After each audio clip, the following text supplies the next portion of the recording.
Good morning विद्यार्थी मित्रांनो. आम्ही आता दिवाळीनंतर तुमचा मराठीतला एक लेसन घेतला होता, अर्धचा होता, गिर्यारोहणाचा अनुभव. लेखक आहे रमेश महाले. ईशान नावाचा एक मुलगा आहे, त्याचे मित्र आहे, त्यांचा एक ट्रॅकिंग ग्रुप आहे.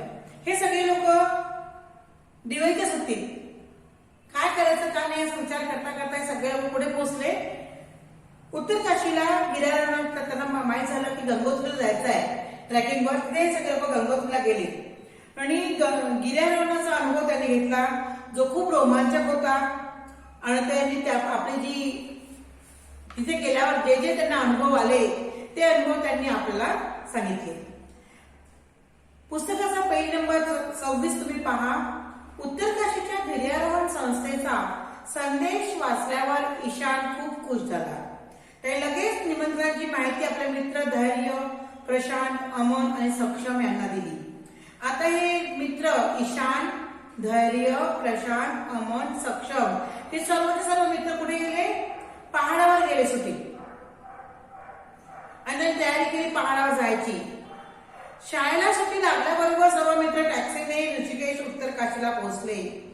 जशा शाळा सुट्ट्या लागल्या सर्व मित्र टॅक्सी करून पुढे गेले काशीला, उत्तर काशीला. आता उत्तर काशीला जाताना त्यांना वाटेत उंच पहाड पाहून ते खूप रोमांचित झाले की आपली यात्रा खूप चांगली होणार आहे, आपला ट्रॅकिंग खूप चांगला होणार आहे. गिर्यारोहण संस्थेच्या आपल्या साथीदारांना भेटल्यावर ईशान आणि त्याचे मित्र खूप उत्साहित झाले होते. सर्व मित्रांनी मिळून माउंटेनिअरिंगच्या सहाय्याने उत्तर काशीहून गंगोत्रीला जाण्याचा निश्चय केला. आज तिथे गेले, मग उत्तर काशीला गिर्यारोहण संस्थेत गेले. मग माउंटेनिअरिंगच्या सहाय्याने सगळ्या मित्रांनी उत्तर काशीहून गंगोत्रीला जायचा निर्णय घेतला. गिर्यारोहण सुरू झाले. उंच पहाडावर गिर्यारोहण करणे काही सोपे काम नव्हते. आता गिर्यारोहण म्हणजे पर्वत चढणे, ते काही सोपं काम नाही येते. त्याला थोडीशी हे लागते, ताकद लागते, मेहनत लागते आणि मनाने पण माणूस पक्का पाहिजे, कणखर पाहिजे मनुष्य. अनेक तासाच्या कठीण आणि थकवणाऱ्या चढाईनंतर शेवटी ते गंगोत्रीला पोहोचले. पहाड चढून वरती ते गंगोत्रीला गेले. ईशान आणि त्याचे साथीदार गंगोत्रीला पोहोचल्यामुळे फार उत्साहित होते. ईशानचे मित्र सगळे खूप खुश. आणि थकवा तर खूप आला होता, पण ते विसरून गेले. परंतु गंगोत्रीला पोहोचल्यावर त्यांनी जे पाहिले ते काळजाला घर पडणारे दृश्य होते. जसे ते गंगोत्रीला पोहोचले एवढा त्यांना त्रास झाला, ते खूप खुश झाले. परंतु तिथे गेल्यावर जे दृश्य त्यांनी पाहिलं त्यांचं मन खूप दुःखी झालं. ते असं वाटतं काय झालं, आपण कुठे आलोय, काय करू आता. पहाडावरून आलेले ढग अकस्मात फुटले, ढगफुटी झाली. गंगोत्रीवर भीषण हाहाकार माजला आणि ढग फुटले. पाऊस असा धो पाऊस वाहून राहिला. लोकांना काय करायचं काय नाही काय सुचून नाही राहिलाय आणि धोकाच आहे.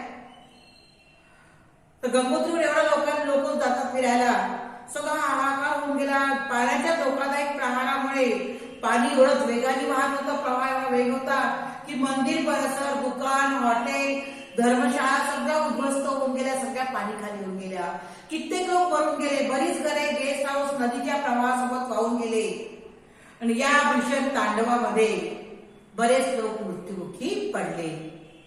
खूप लोक मरण पावले. नदीने रोजरूप घेतले. गंगोत्रीवर वाहणाऱ्या नद्या सगळ्यांची ढगफुटी झाली. सगळ्या नद्यांना खूप पाऊस आला. म्हणजे गंगोत्रीला लोकांचे मंदिरं वगैरे जे लोकांनी बांधले मंदिर आहेत, लोक जातात दर्शनाला. खूप सारे लोक असे मृत्युमुखी पडले, कारण त्यांना त्या पाण्यात आपला बचाव करता आला नाही. या तांडवात आपल्या आपत्तीच्या गमनामुळे लोक स्पुंदन रडत होते. आता एवढे लोक 10-15 लोक एका ग्रुपमध्ये जातात, मग त्याचे नातक नाही मिळत. आई बाप राहतात तर पोरं नसतात, पोरं असतात आई बाप नसतात. तसे लोक आपल्या लोकांना शोधत होते, रडत शोधत होते. आणि माती भूस्खलन झालं, ती माती ढिगारे पडले होते, पहाड पडले होते. तीर्थयात्री जागोजागी अटकले होते. ते बिचारे 4 धाम यात्रा करायला निघाले, परंतु त्यांना इथे सर्वस्व गमावावे लागले. अब तीर्थयात्री तो 4 धाम फिरून आले, फिरायला गेले, पण तिथे हा जो असा नैसर्गिक मारा त्यांच्यावर आला. सगळे बिलकुल अडकून गेले, सगळं त्यांचं चाललं गेलं, काहीच नव्हतं त्यांचं. आणि त्यांच्या साथीदारांना पहाडावर ही सर्व पाहिले तेव्हा त्यांच्या अंगावर काटे आले.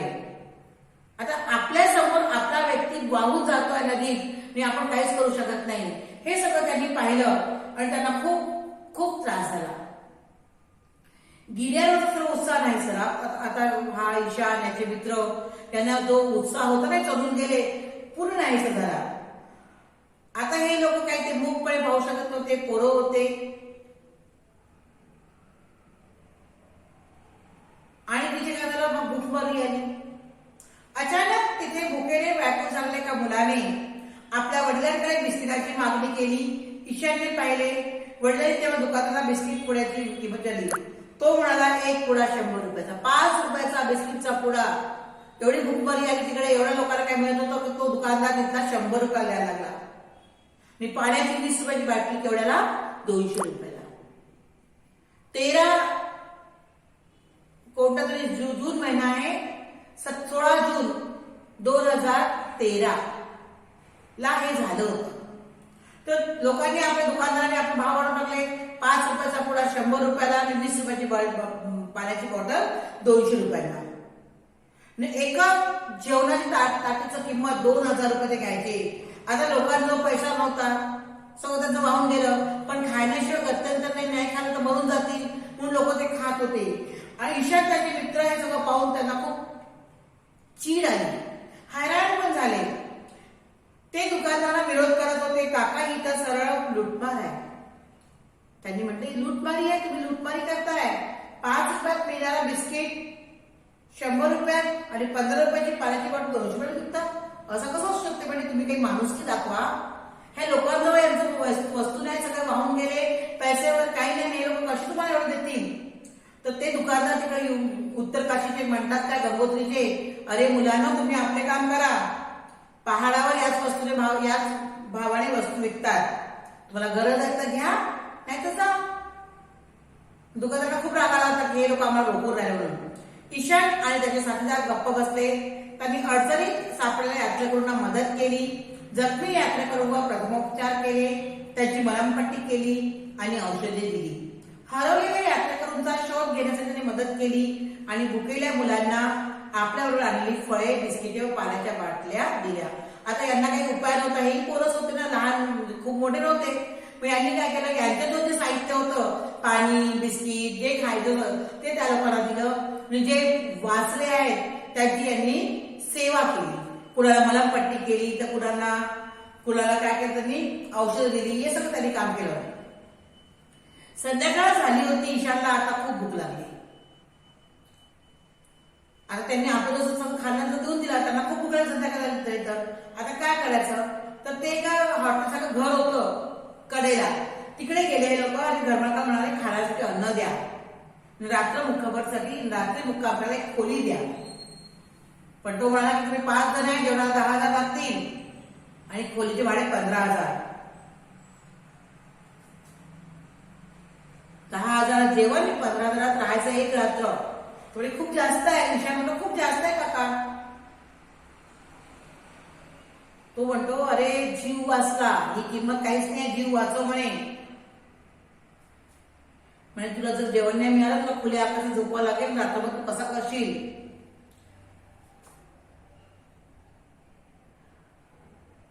तितक्या त्याला मोठा परत ढगफड झाली आणि जोरात एक आवाज आला. पहाडाखाली एक घर पूर्ण तुटून गेलं. आता ज्या घरातले लोक सगळे दबून गेले. ईशान परत त्याचे मित्राने तो विचार करू लागले, काय करायचं, लोकांना मदत करायची ना. मग ते परत लोकांना मदत करू लागले. घरात राहणारे लोक देवदाराच्या झाडात अडकले. देवदाराचे मोठे मोठे झाड होतात निलगिरी टाईप, त्यात लोक अडकले.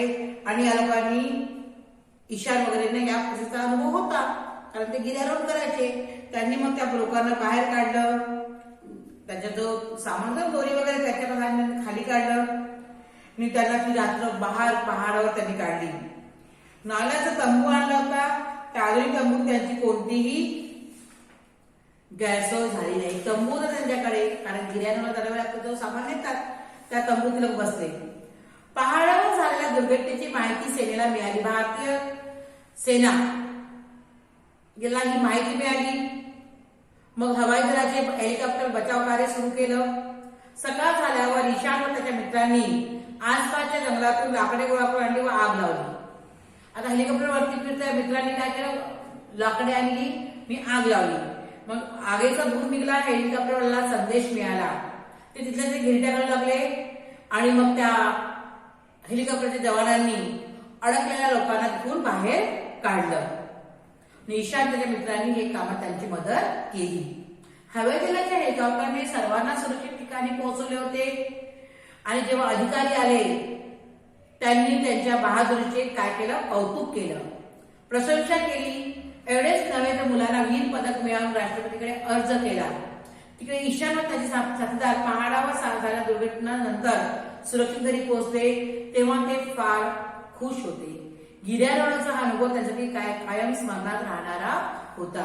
ते तर खुशी खुशी गिर्यारोहणाला गेले होते, त्यांचं गिर्यारोहण झालं. त्याच्यानंतर त्यांना हा या इतक्या मोठ्या आपत्तीचा सामना करावा लागला आणि त्या सामन्यात हे लहान पोरं खूप जास्त काय झाले, त्यांनी आपल्याला काय केलं, त्यांना लोकांची त्यांनी मदत केली, धैर्याने त्याला तोंड दिलं आणि धैर्याने त्यांनी तोंड दिलं. अजून त्यांनी काय कणखरपणा दाखवला की नाही आम्ही मदत करू शकतो. म्हणून त्यांची भारतीय वायुदलाने त्यांची काय केली, प्रशंसा केली आणि राष्ट्रपतीकडे त्यांना पारितोषिक मिळवण्यासाठी शिफारस करू असं ते म्हणाले. हे जेव्हा पूर्ण गिर्यारोहण वापस घरी आले त्यांना खूप खुशी झाली की आपण काहीतरी वेगळं काम केलंय. ही कायम चिरस्मरणात राहणारी गोष्ट त्यांनी केली.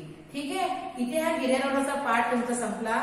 वर्कबुक मध्ये पाठ 8 गिर्यारोहणाचा अनुभव याचे प्रश्नोत्तर तुम्ही करून टाकाल आता, कारण आता आपल्या दिवाळीनंतर 8 पाठापासून सुरू होणार आहे. कावळे सर कधी कधी ग्रामर पाठवतात, ते ग्रामर तुम्ही वाचा. ठीक आहे, तेव्हा ती लिहून ठेवा आपल्याजवळ.